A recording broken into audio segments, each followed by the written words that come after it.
Hiya, welcome back to my channel. It's Wendy here from Toonpish Crafts and I hope you're doing okay. Today I'm going to be doing a little project which is a pot.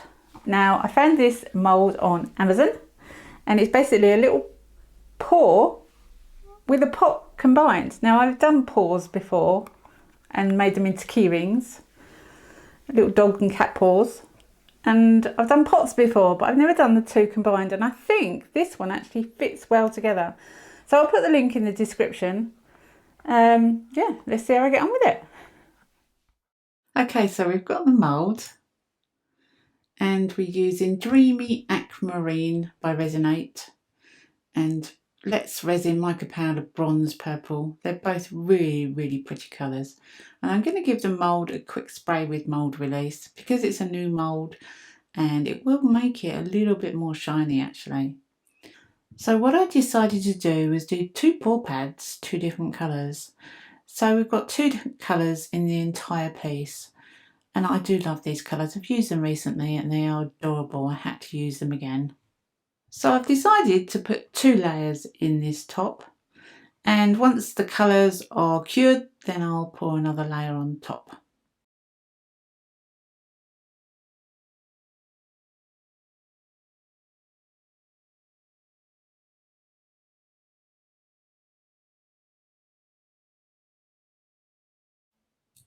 So with the base, I've decided that I want to put a dog tattoo in the bottom of the pot. Now, I haven't got a dog at the moment. I'd love a dog.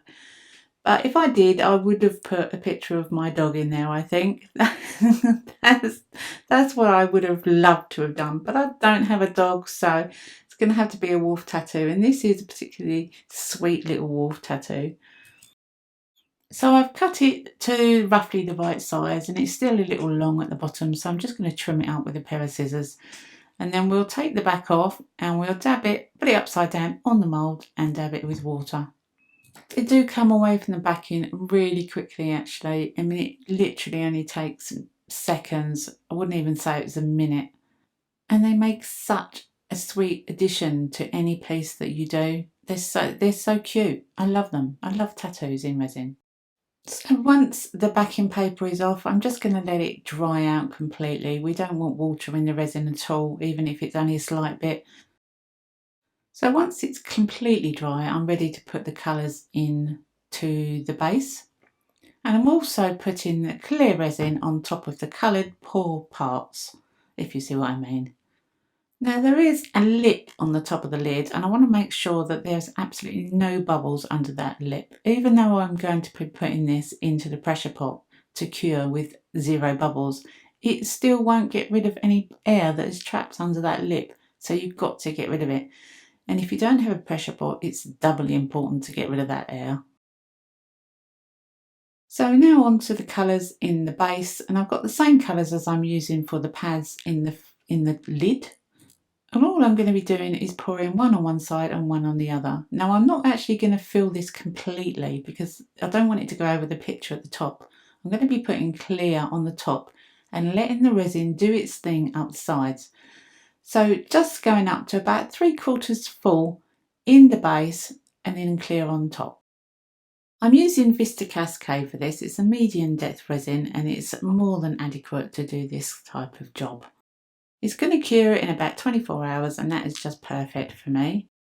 Now I'm quite happy if a little bit of colour comes over the top, but we don't want to completely cover that dog picture because the dog is going to be prominent in the bottom of the pot.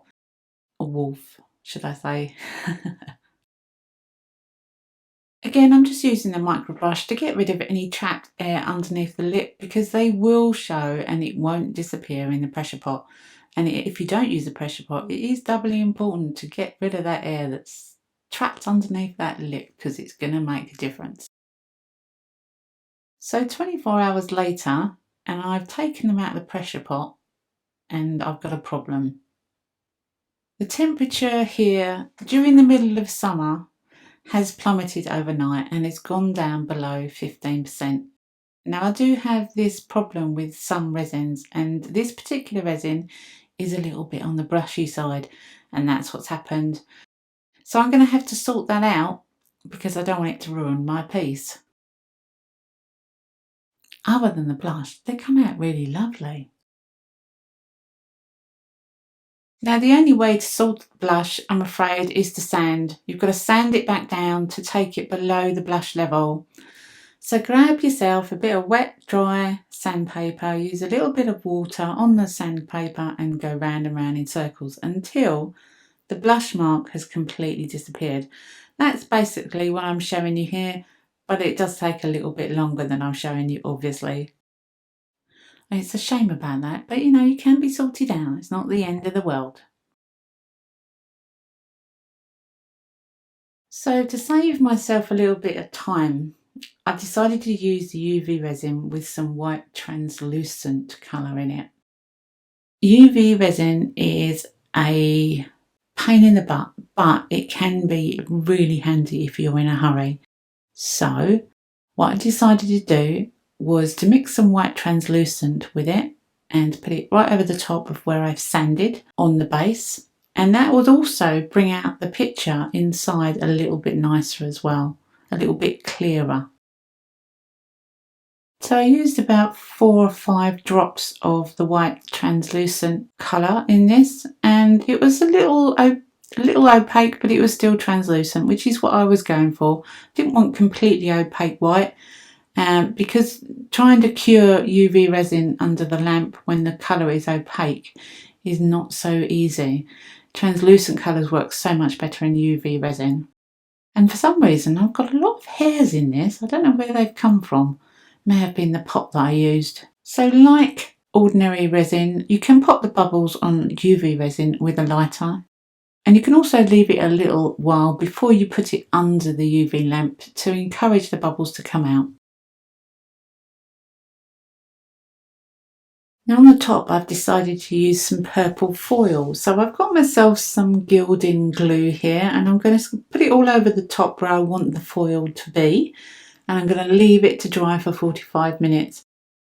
And even with the glue, you can use a torch to get rid of bubbles. Of course, don't do that if your glue is flammable. Mine wasn't.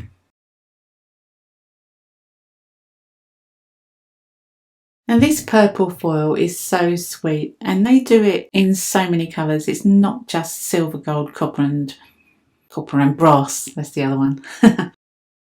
Now there's plenty of other colours of foil you can get, and this purple is so sweet. I love it. And I've just ordered a pink one. Oh, can you imagine pink foil? How adorable.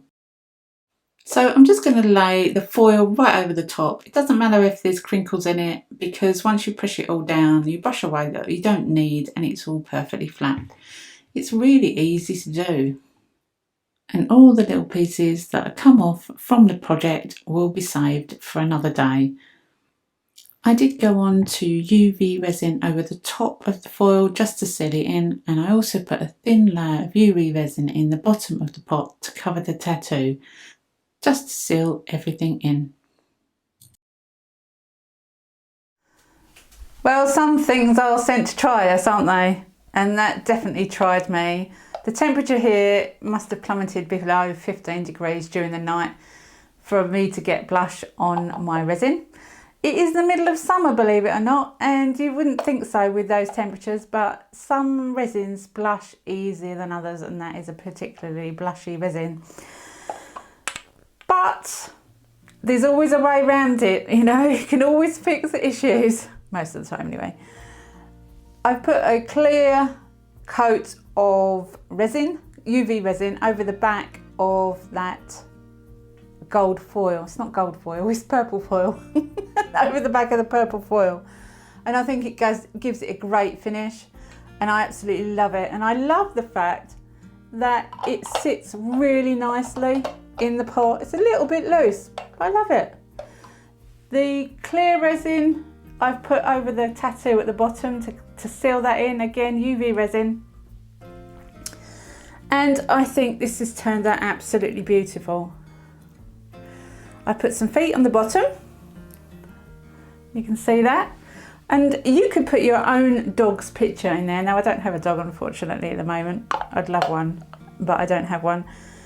But I love this. I love the shininess of the mould.